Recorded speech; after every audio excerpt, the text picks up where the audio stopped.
COVID can affect your skin and hair as well.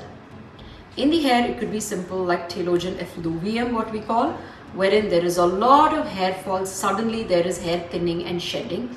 It could start off with the disease itself or then accelerate or become really worse after the disease is kind of gone and a few months or weeks have passed. You could see the hair fall at that time. Why does hair fall during COVID?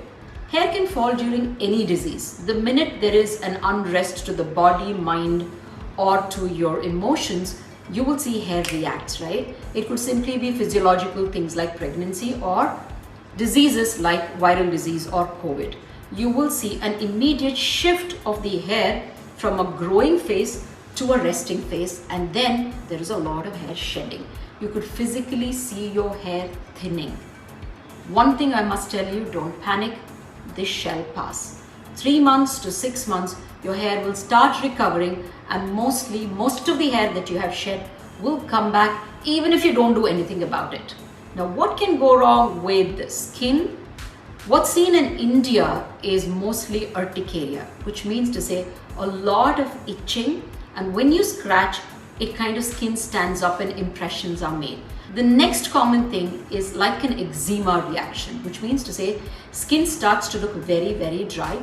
Especially today, I saw 2 patients who had extremely dry skin around their eye and on their lip. Yes, the lip tends to really dry, crack, and you can have office ulcers or little ulcers or stress ulcers that you call all along the inside of your mouth and even on your lip. Around the eye, skin can get very crinkly, fine, and as if it's going to come off if you touch. So that's the dry eczematous skin that can happen. You could also have viral exanthem when the disease starts, which means to say red kind of rash, symmetrical or equal to both sides of your body. That can be with the fever. It can start off with the fever itself in the beginning of the disease. You could have small water-filled little boils like chicken pox on your body. That's something is also seen along the elbows on your hands. Then there is another thing where we call it as pityriasis rosea. This can happen with a big patch, what we call as herald patch somewhere on your neck. And then there could be a small, all over the body, like Christmas tree spread patches on your back and the front of the body. That could happen. That's also going to go away as the virus is taken care of and the doctor treats your disease itself. So why does hair and skin react to a systemic disease such as COVID? A few reasons. One, of course, is because body is going through something like a disease, there is a lot of free radical damage also that happens. There is a lot of oxidative stress that the body is going through with various reactions that's happening in the body because of the disease and because body is trying to fight the disease, which then can also lead to inflammation. As it is, most of the things that can go wrong when COVID happens is because of the inflammatory changes and the way the body reacts to the disease, isn't it? So likewise, it also reacts in a way that can attack the skin and the hair as well. The third thing could be nutritional depletion. One is because most of us are already nutritionally depleted. I'm sure most of you are vitamin D deficient or vitamin B12 deficient.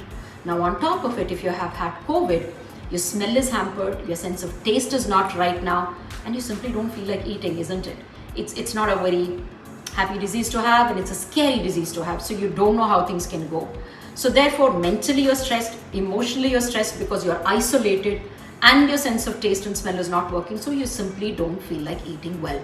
We've had doctors tell us that in the ward, it is so difficult to coax patients to eat even before they take their medicine.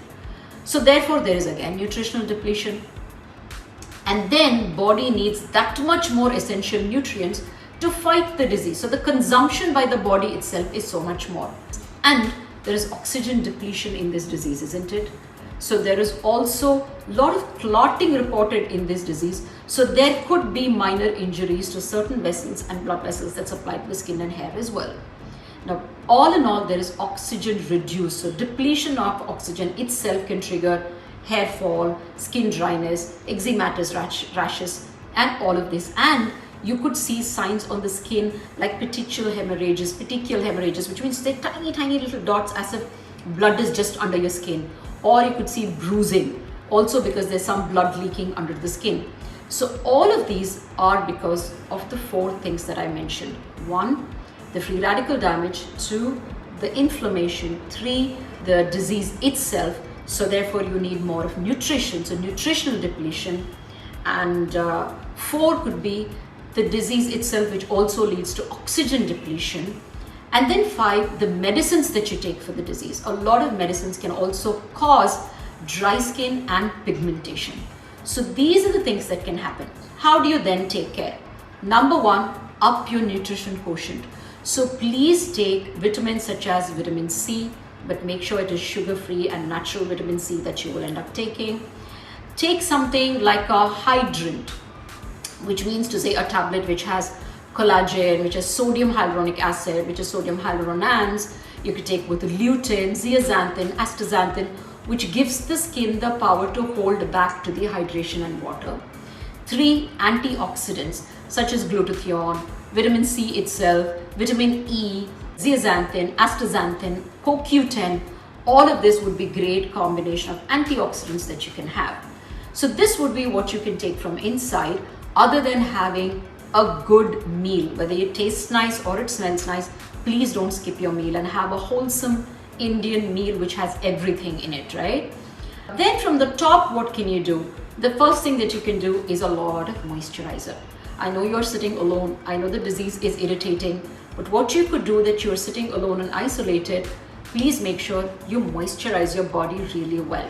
While you have a shower, even if you feel like your bones are aching, body's aching because of the disease itself, you tend to have a long hot shower which can also drain you off of the body oils. So make sure you have a little, maybe an oil massage for yourself before the bath. You can simply apply oil, or immediately after bath on a damp body, make sure you apply a lot of moisturizer. This could be a simple step that you can do. Keep reapplying your moisturizer through the day.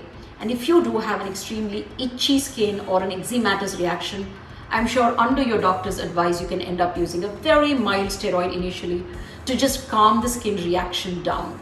For your hair, in addition, make sure you take some amino acids, iron, B12 supplements, and your vitamin D, which all helps in repairing the skin and hair as well. So the best thing you could do is go to your doctor, get your best set of supplements. I kind of completely swear by a few myself. And then you would end up doing a good emollient or a moisturizer that should kind of take you by and tide you through the disease and just after the disease in your recovery period. And then of course, meet your doctor for the best expert advice. What does mask do? I understand a lot of us have the luxury to go lock ourselves in a room, and then even if you don't, and if you're interacting with someone to just pass you on the phone or for that 2 minutes, you're all wearing a mask, right? And also people in your house are also wearing a mask, and these days we also do a double mask.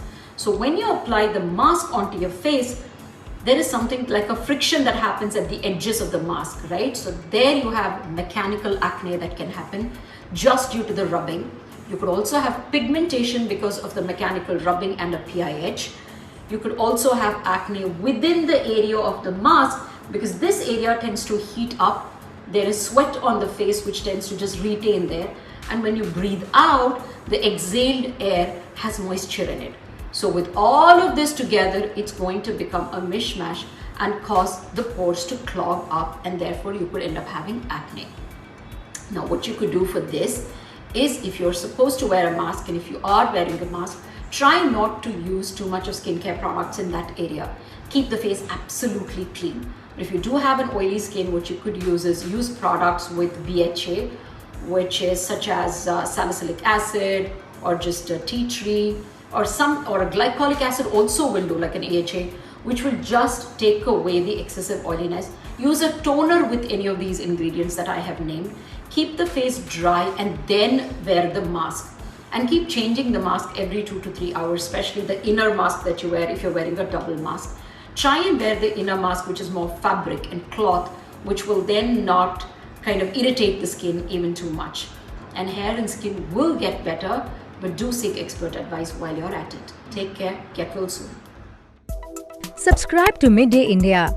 Get direct notifications on all our videos by clicking on the bell icon.